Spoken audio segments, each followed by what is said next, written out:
get your way? Will we ever be able to break this chain? Problem is this: we try our best to resist as we pray about what we're gonna miss. Hey, do you think about us? Hey, what's the fuss about? Is the fuss about us? We need a safe place to lay. Watch yourselves take the step. Na, na, na, na, na, na.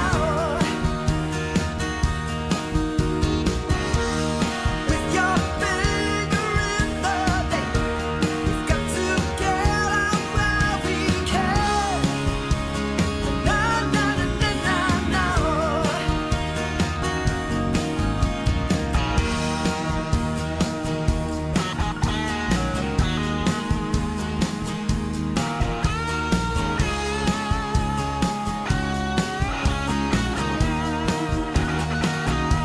There's blood in the streets. We watch as it won't retreat. You've got it on the run. We just have to believe, like a threat bullet through. The song you heard at the top of the show was Now by the Annie Minogue Band. Annie Minogue provided this statement about the song. Now is a politically charged anthem that stands as a call to action for our times. With a sound reminiscent of the iconic Fleetwood Mac, Now combines classic rock influences with contemporary urgency to create a resonant and impactful message. Now is more than just a song, it is a bold statement that captures the essence of today's most pressing issues. From social justice to environmental concerns, the lyrics of Now reflects the collective struggles through time and aspirations of our generation. We'll post a link to Now on our social media feeds and in the show notes for this episode on our Patreon page. You can find more music by Annie Minogue on all streaming platforms or at annieminogue.com. And be sure to check out their beautiful official music video for Now on YouTube, which we'll also link to. Thank you for sharing your work with us, Annie and the Annie Minogue Band. Keep creating art. The world needs it. We need your voice. We have a very special episode this week. Terrell Starr of the Black Diplomats podcast and Substack is in Kyiv, Ukraine. Ukraine was just hit by the largest attack of Russian missiles and Iranian drones since Russia's full-scale invasion first began. This was a very dark time where electricity went out in many places across the country. Water wasn't available. I got some pretty disturbing text messages from Terrell Starr that's where he sounded as normal, cool as a cucumber, but I can read through it, Terrell. I can read through it. You get home, all right?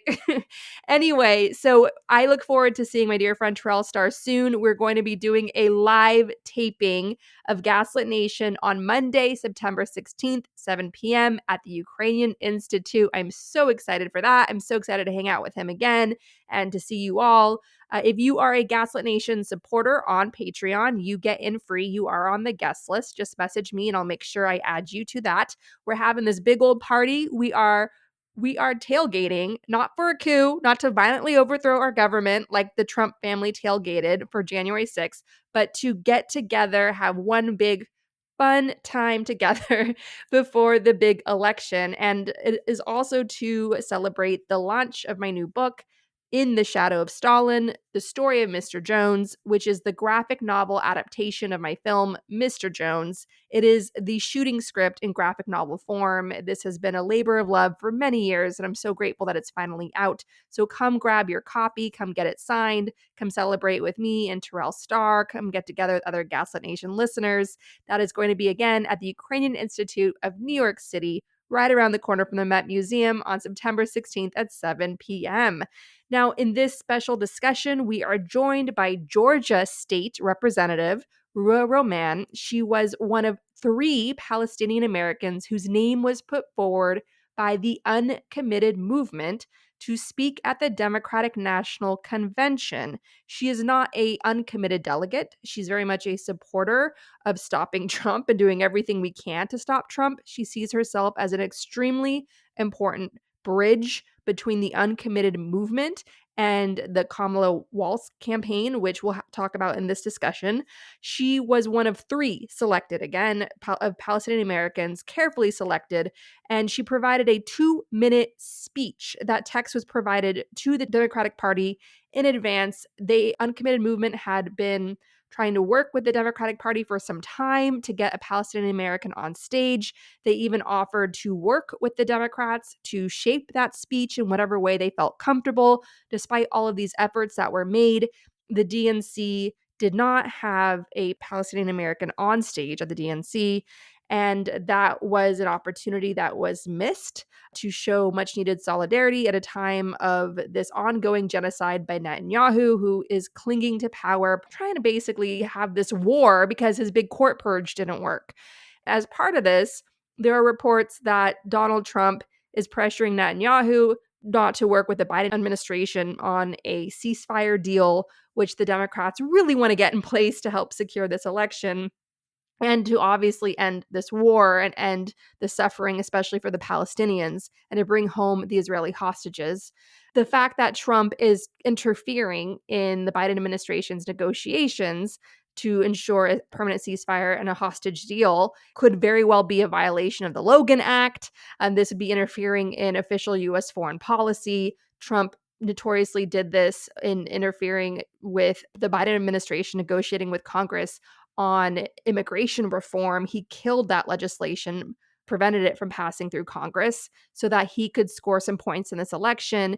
I don't know why he would even need to do that because Trump just invents things anyway. He creates all sorts of immigrant caravans headed towards the border with snipers. Like, he just says things. I don't know why he would even need to bother the legislation in the first place. Netanyahu is happy to do whatever he can to get Trump back in the White House so they can be lawless together along with their buddy Putin. And then Jared Kushner will be back in the White House with Ivanka enriching themselves. So we are going to go into this today with Rep. Romman. She is somebody who is very much in the center of the storm of the world right now, not just as a Palestinian American, but she is in the state of Georgia, where Republicans are openly trying to steal the election like they tried in 2020, literally stealing voting machine data. We did an episode on that here at Gaston Nation. I'll link to it in the show notes.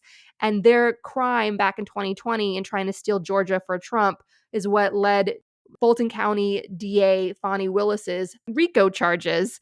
That's why Trump and his goon squad launched a big old disinformation attack against Fani Willis and other prosecutors on her team.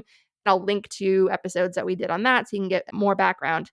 Before we launch this week's discussion, I'm going to play a clip of Vice President Kamala Harris speaking at the Democratic National Convention, where she accepted her party's nomination. This clip features her comments on working for a ceasefire.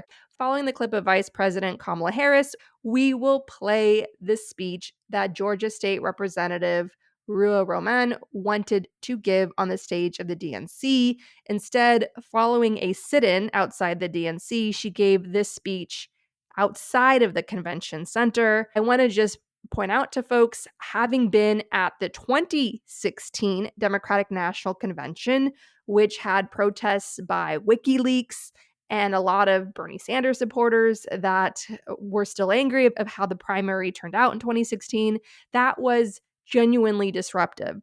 That was something that was very tense and scary and divisive.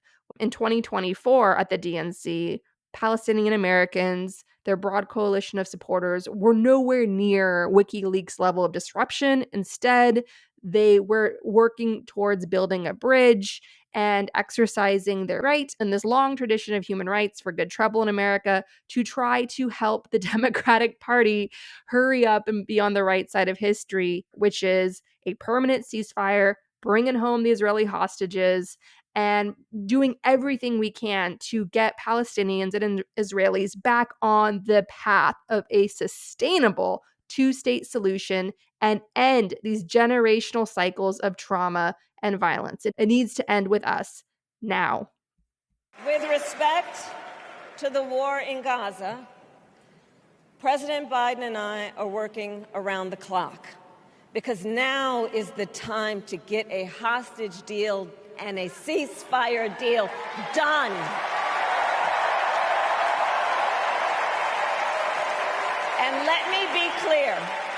And let me be clear, I will always stand up for Israel's right to defend itself, and I will always ensure Israel has the ability to defend itself, because the people of Israel must never again face the horror that a terrorist organization called Hamas caused on October 7, including unspeakable sexual violence and the massacre of young people at a music festival. At the same time, what has happened in Gaza over the past 10 months is devastating. So many innocent lives lost. Desperate, hungry people fleeing for safety over and over again. The scale of suffering is heartbreaking. President Biden and I are working to end this war such that Israel is secure, the hostages are released, the suffering in Gaza ends, and the Palestinian people can realize their right to dignity, security, freedom, and self-determination.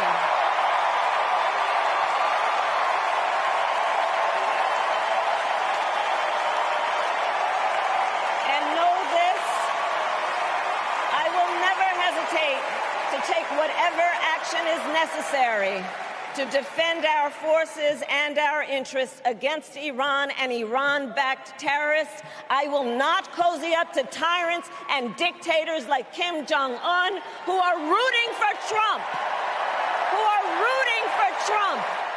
My name is Ruwa Romman, and I'm honored to be the first Palestinian elected to public office in the great state of Georgia.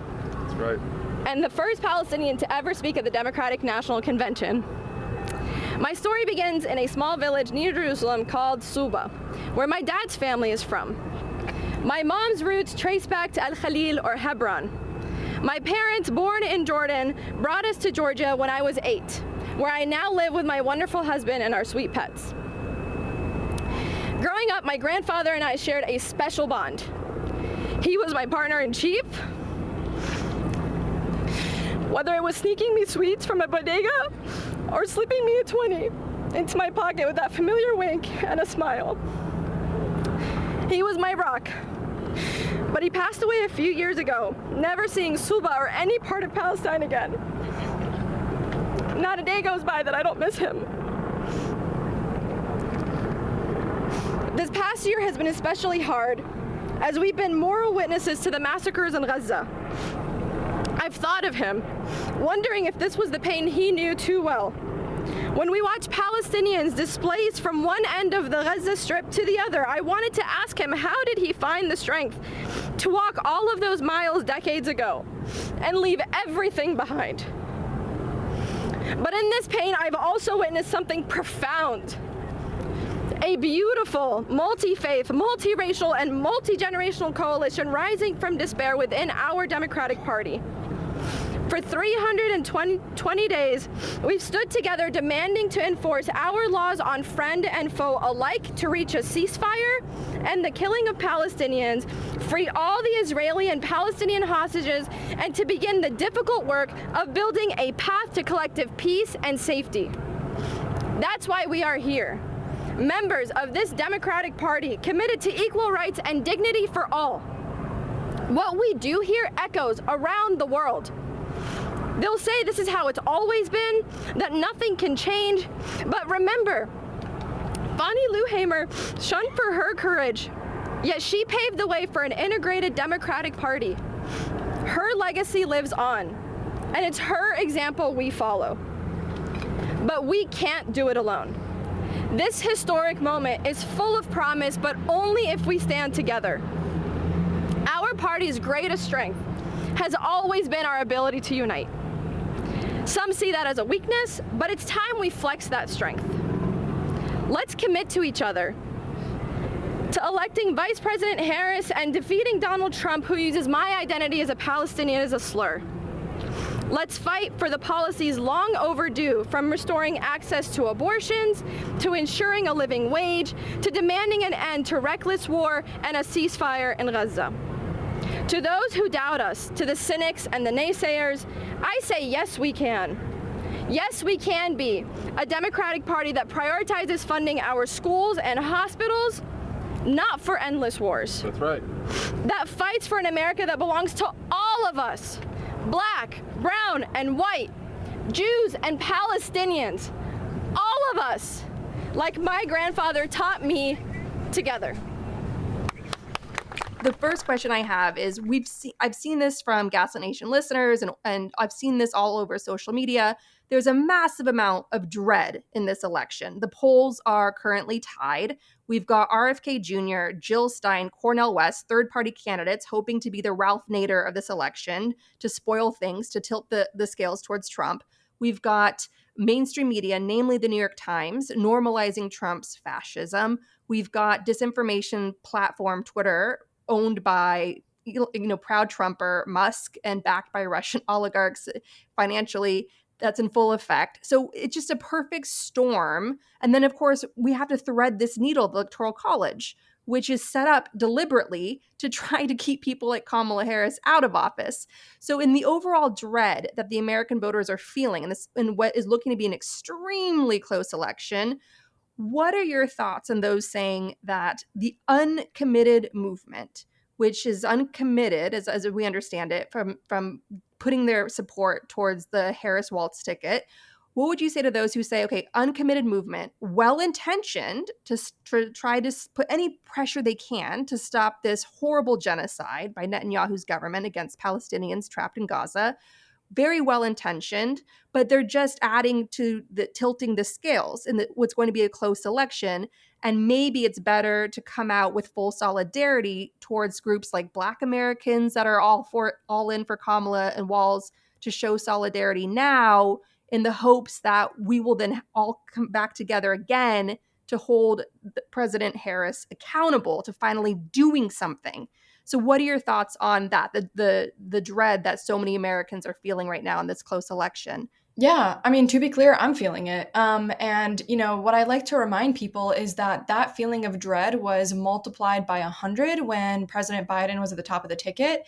And we also need to recognize that it's thanks to Uncommitted that he was frankly forced off the ticket, because what Uncommitted did, which was incredibly brilliant, was these are Democrats. We are Democrats. I'm not an uncommitted delegate. Let me clarify that now.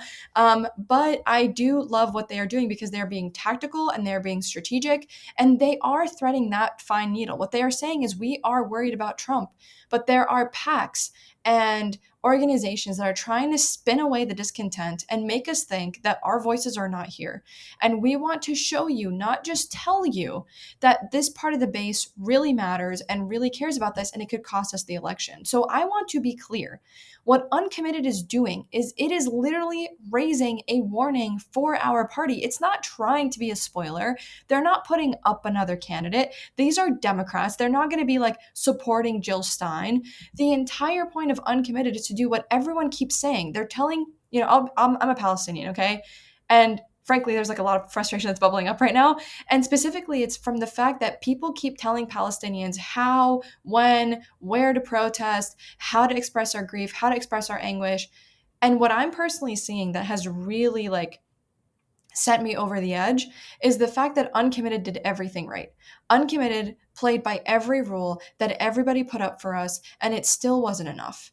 And what people are telling my people and my allies is that no matter what we do, you don't actually care. So if you're for the people who are genuinely worried about a second Trump term, the best thing you can do is continue to pressure the Biden administration and your members of Congress and ask them to enforce our laws. Because again, it was like, what do they want? She's already called for a ceasefire. And it's like, Specifically, we want equal treatment and the enforcement of our laws. I mean, y'all can speak a lot more about this, but we enforce our laws on Ukraine. This is not new. We do not allow Ukraine to use our weapons in certain ways. That's all we're asking for. Well, we personally think that that Ukraine should use long-range missiles on Russian military targets inside of Russia, because those targets are then those airfield Correct. bases And and you're so talking about on. military Yeah. targets, right? We're Yeah, of saying, like, course, can we not please, civilians. correct. We're like, can we please not use them on hospitals? And, there are some bad faith folks who will say, well, Hamas is just everywhere. But the reality is that even international law still will not allow you to do that. But again, we have yet to see conclusive evidence for that outside of just straight up propaganda on the internet. My life was under threat under Trump, which is why I'm so concerned about bridging this divide in our party, because I don't want him. Literally, when I tell you my life was under threat, I had armed militia coming after me in 2017. I was like 22 years old. So like people don't need, or 23, I guess, but like people don't need to tell me about the dangers of Trump.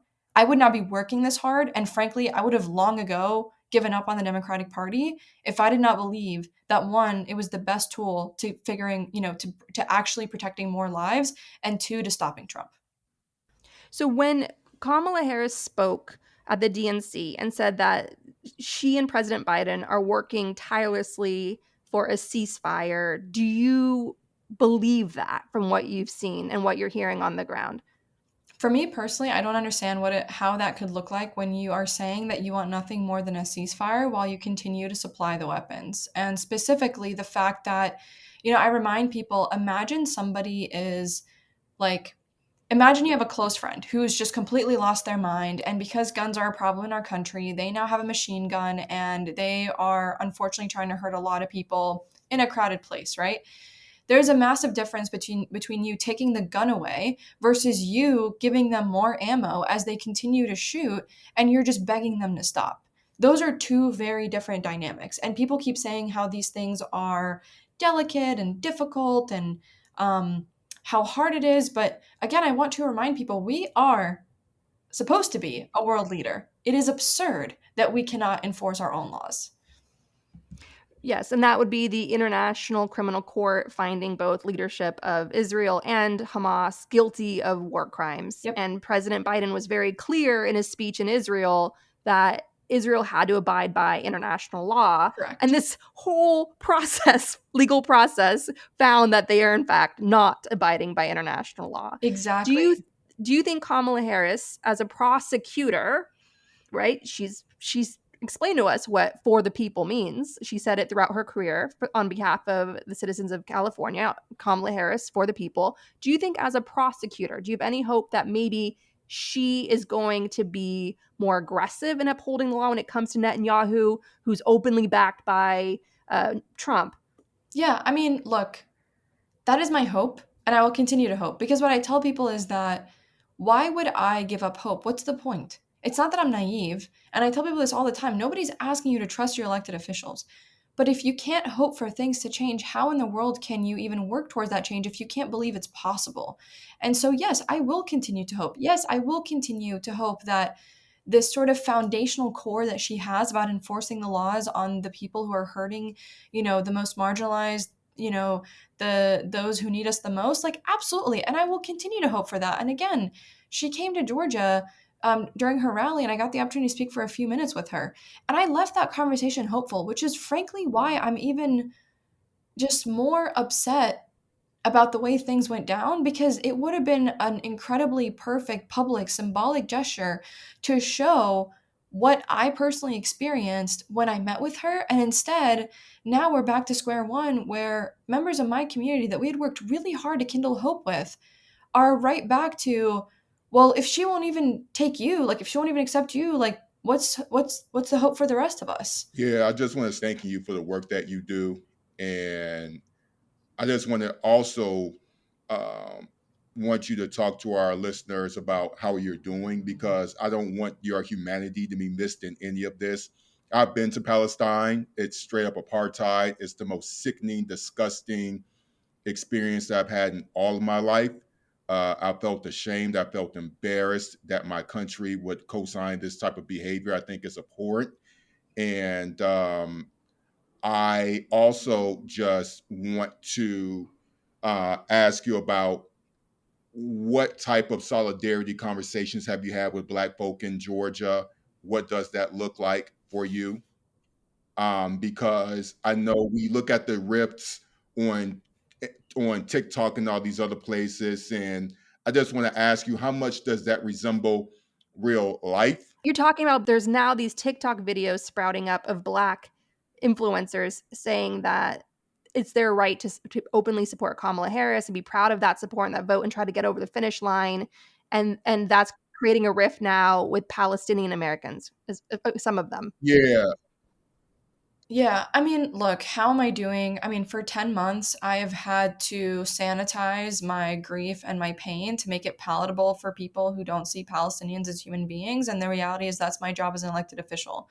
I think a lot of times people forget that when we sit in these spaces, we can either be a bridge or we can be somebody who grows tensions and things like that. And so I grew up in Forsyth County. I graduated from the same high school as Marjorie Taylor Greene. I am incredibly familiar with both erasure and sort of, you know exactly what I'm talking about, right? You know Forsyth County, Georgia. You understand.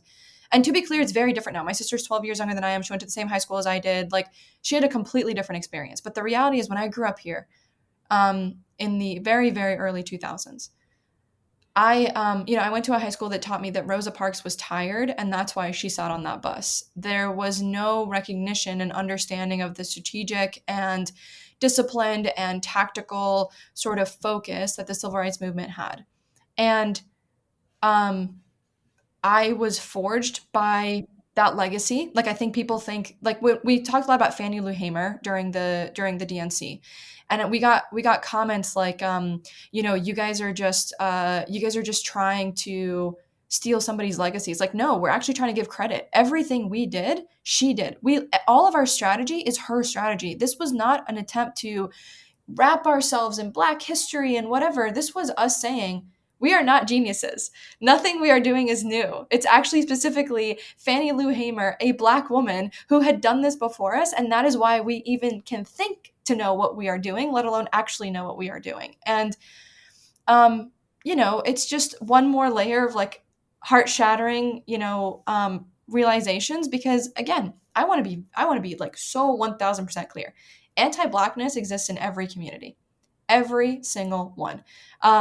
And the reality of the situation is that when people come into coalitions and communities come into coalitions, my personal belief system is that it is our job to address within our own communities the biases we bring into that coalition, right? Like, it is not our coalition partner's job to turn around and like make sure that my people have their act together. No, that's my job.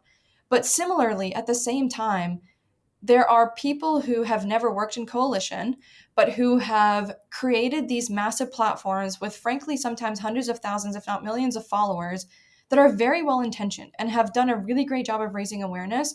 But when it came down to the difficult conversations about coalition building, immediately missed the mark, right? And that comes from the fact that our digital driven content world really doesn't know how to properly build community. And that happens in real life away from the cameras. And to give you a concrete example of this, again, I wasn't there for the DNC. I was there for a panel with the Arab American Institute. But Monday night, we had like a roundtable with like Palestinians and Black leaders from various organizations from literally around the country. And we had some very open, frank conversations. And they told us about how some of their younger staff, for example, were incredibly hurt because of what they saw on the internet and how they were so pro-Palestine and like they're not really, they're really shaken on that. And here's my plea to people. Please understand that those of us who've been doing this work for a very long time have the firm belief that our liberation is intertwined. It is not one or the other. It is not one before the other. It is simultaneous and together. Because if you notice, it's always a chicken or egg thing, right? Did police brutality start? Did our police learn to be brutal in Israel and come back here? Or did they perfect their tactics and bring those we can ping pong this back and forth on who started first where, but the reality is that our liberation is intertwined. That is the reality of it. And it breaks my heart to see what I'm seeing on the internet right now, because yes, people have absolutely failed our Black allies. I think that's 100% true. But those same people are not out here with us. They're not the ones door knocking. They're not the ones building movements. They're not the ones having the hard conversations on a Monday night until 2 o'clock in the morning. Right. And I wanted to follow up with you by saying that there are plenty of ignorant voices that I found, at least digitally in the Black community and even in real time, that I've had, that I have had to have conversations with about Palestine. But ironically, when in 2018 and 2022, Stacey Abrams, she had this whole coalition where she spoke to all the different types of communities. I was on the bus tours with her for months on end. And one of the main targets that she was hitting were new Americans, and many of them come from, they were Arab Americans, et cetera. She spoke to everyone. You had this Black woman who had this unified voice. And so the biggest irony in all of these things that you're talking about from other people is that the woman who helped to give us Georgia in 2020 didn't engage like this. Okay. She was very unifying. She was for everyone. In fact, she was saying that if she were the governor, there was some episode at the state capitol where people were saying these very anti Islamic or Islamophobic things. And she said, if I were governor, I would tell my people, I would tell them to go home because they should not be subjected to that abuse. And so Stacey Abrams, the Black woman that everyone says gave that brought the White House home because she brought them Georgia, would not approve of any of this. I'm glad you brought her up, and I'm somebody who really cares about election strategy and campaign strategy, and we can parse 2022 all we want, right? I think there's a lot to talk about there, but the reality, the shakable reality is that the first campaign I ever worked on was 2014, Jason Nunn, Michelle Carter. I was canvasser, right? First time I ever did any campaign work. I didn't even know what I was doing, but I remember going back to headquarters and going, we're going to turn Georgia blue. And they did the whole bless your heart. That's so cute. You're a cute little teenager. But the reason I believed is I looked around the room and I realized there was no one there that looked like me. There were no Hispanic folks. There was literally an entire segment of the population we were not talking to. And I was so lucky because this was, like you said, around the time that Stacey Abrams had also noticed the same. And she brought resources and she brought best practices that my friend, for example, Aisha Yaqub started Georgia Muslim Voter Project to start registering Muslim voters. Now you have Asian American Advocacy Fund, you've got Galileo, you've got all of this beautifully fostered coalition of organizations because we recognize you cannot flip the state of Georgia on just white voters or just Black voters. You're going to need everybody. And needing everybody requires us to care for everybody. And I think sometimes people miss that. It's not about deprioritizing Black voices or deprioritizing Muslim voices or deprioritizing, Latino and Hispanic voices. It's specifically about the fact that this work requires all of us. And what can we do in these moments to have net positive steps instead of net negative steps where we're constantly losing? One main thing is I don't think people recognize the electoral power of the Arab American vote. So we usually think about Black people or Black women particularly are coming to save us, right? And these are conversations I've had with Black folk and all across the political sphere.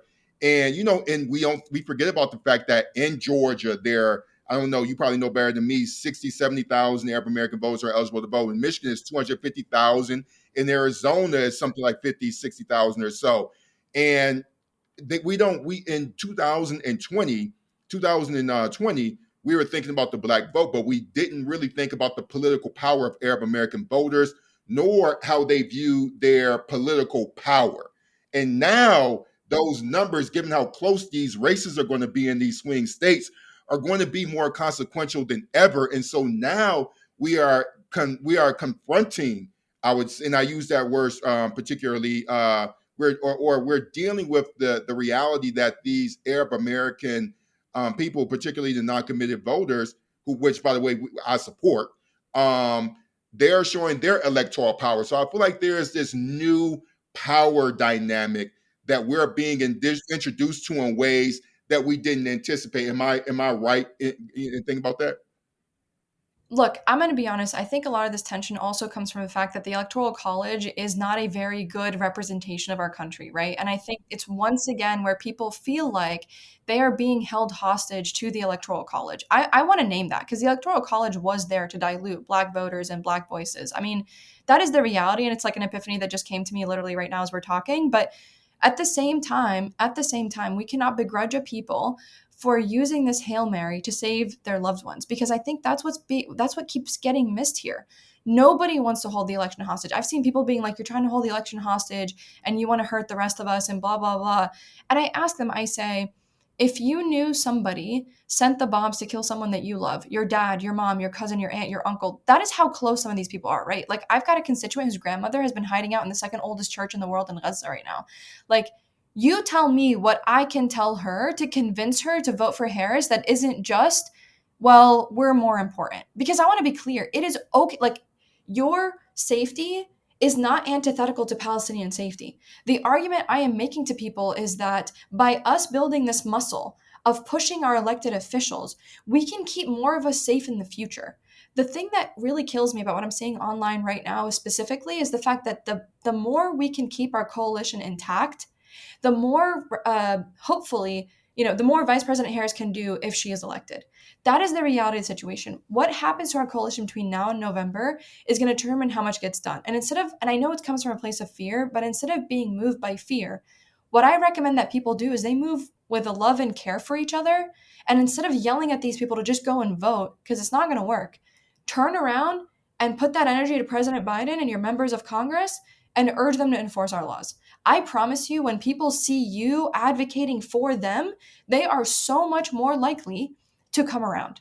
But I know we're 60 days out, 69 days out. I get it. I know, trust me, the ramp is getting so short. But I also need people to understand that we need each other. And yes, there are 55,000 Arabs that live in Georgia, 76,000 registered Muslims in Georgia. And I'm not trying to cause problems. I'm actually trying to help our party, a party that has left me behind, literally and metaphorically. And instead of people recognizing that, we're still getting so much more hate for it. It makes no sense. What would you say to those who say, well, if we stop sending military aid, bombs to Israel, Israel's surrounded by enemies, including Iran in Syria propping up Assad. And so if you make Israel vulnerable by denying it military weapons it needs to protect himself and something happens, then Biden's going to get blamed. Kamala Harris as president would get blamed. And obviously civilian lives as well would be harmed on the Israeli side. Obviously, the numbers don't compare between Israelis and Palestinians by any means. But so what would you say to that in terms of the whole position that, well, Israel's surrounded by enemies, they need U.S. backing? That's not true. When Iran attacked, it was not surrounded by enemies. In fact, debris from those giant missiles fell on neighborhoods where my family lives in Jordan. The idea that Israel is only surrounded by hostile enemies is not true and frankly very racist. The reason we are here today is because of the Abraham Accords, but the Abraham Accords are also the reason that the United States can have more room to apply pressure. And I think that kind of sort of like, they're just surrounded by these brown savages who are going to come after them is I'm sorry, but it's just very offensive. I mean, look, Well, Iran declares that they're committed to end right, Israel. but what I'm saying is that, That's what again, you had Jordan, Saudi Arabia, and other countries that work to intercept these missiles, right? There is room for us to apply pressure without leaving, Israel completely powerless. And let's be clear, we have now dropped about 50 pounds per Palestinian on Gaza of bombs. 50 pounds per person. There is absolutely no justification for continuing to send these weapons, right? If we want to talk about defensive weapons, I mean, look, I think folks keep forgetting that it doesn't have to be this way. And it's infuriating to me because I'll talk to like members of Congress who talk about how they have to like tiptoe during meetings and stuff. And I'm like, guys, you are members of Congress of the United States of America. These meetings should be going, this is what you're going to do, whether you like it or not. This is like, again, I really want to point out the absurdity of this. This is absurd. I'm sorry. But like, if they're that worried about being attacked by everybody, then they need to listen to us. You can't have it both. Like, that's the thing that like just drives me nuts. You just cannot have it both ways. You can't have peace in the Middle East if you ignore Palestinians. And that's what the Abraham Accords did. It tried to go around the Palestinians and pretend it's not an issue rather than actually dealing with it. And as we know, people who are oppressed and silenced and feel unheard, in situations like that, it's kind of like this like thing that bubbles and bubbles and bubbles and bubbles until like it just can't be held anymore. And For me, the Abraham Accords are an abject failure. And they came to my Capitol and they did a panel, and it was so insulting because it very much it was this group of Arabs and peace focused Israelis that were talking about how great the Abraham Accords were, and talking about Palestinians with not a single Palestinian voice. And so to me personally, the Abraham Accords are actually offensive because it was an attempt to erase us as Palestinians and pretend that they could just, smooth us over and we'll just disappear over time. Yeah, I just want to end up by saying to you that I'm happy for what you're doing again, and I know how it feels. I think Black people, we have this history of having to kind of censor ourselves and in order to justify our existence, and so we feel you. And I think that it really does not make sense that you've had to jump through all of these ropes that you've had to go through. And I could just only reiterate the fact that we both support you and your work that you're doing. We're just so happy that you came on to talk to us. Thank you all so much for having me. Appreciate your time, and stay safe out there.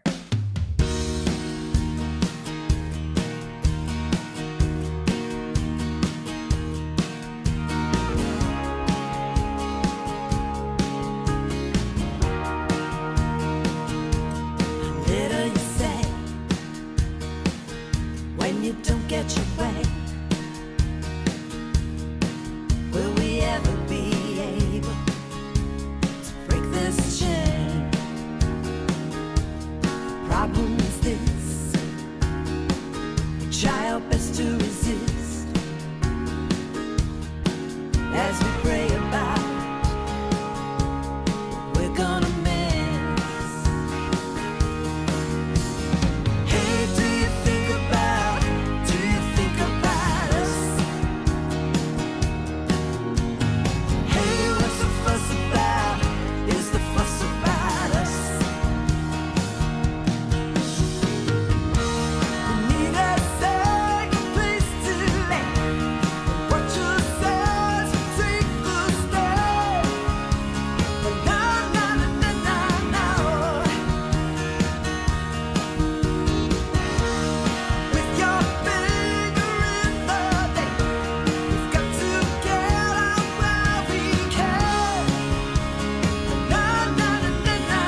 Our discussion continues, and you can get access to that by signing up at the Truth Teller level and higher on Patreon at patreon.com/gaslit. Fascists like J.D. Vance hate women and don't understand how a woman's body works. So donate to the Women's Reproductive Rights Assistance Project that provides support to those who need an abortion or emergency contraceptives, because abortion is healthcare. Donate at WRRAP.org. That's WRRAP.org.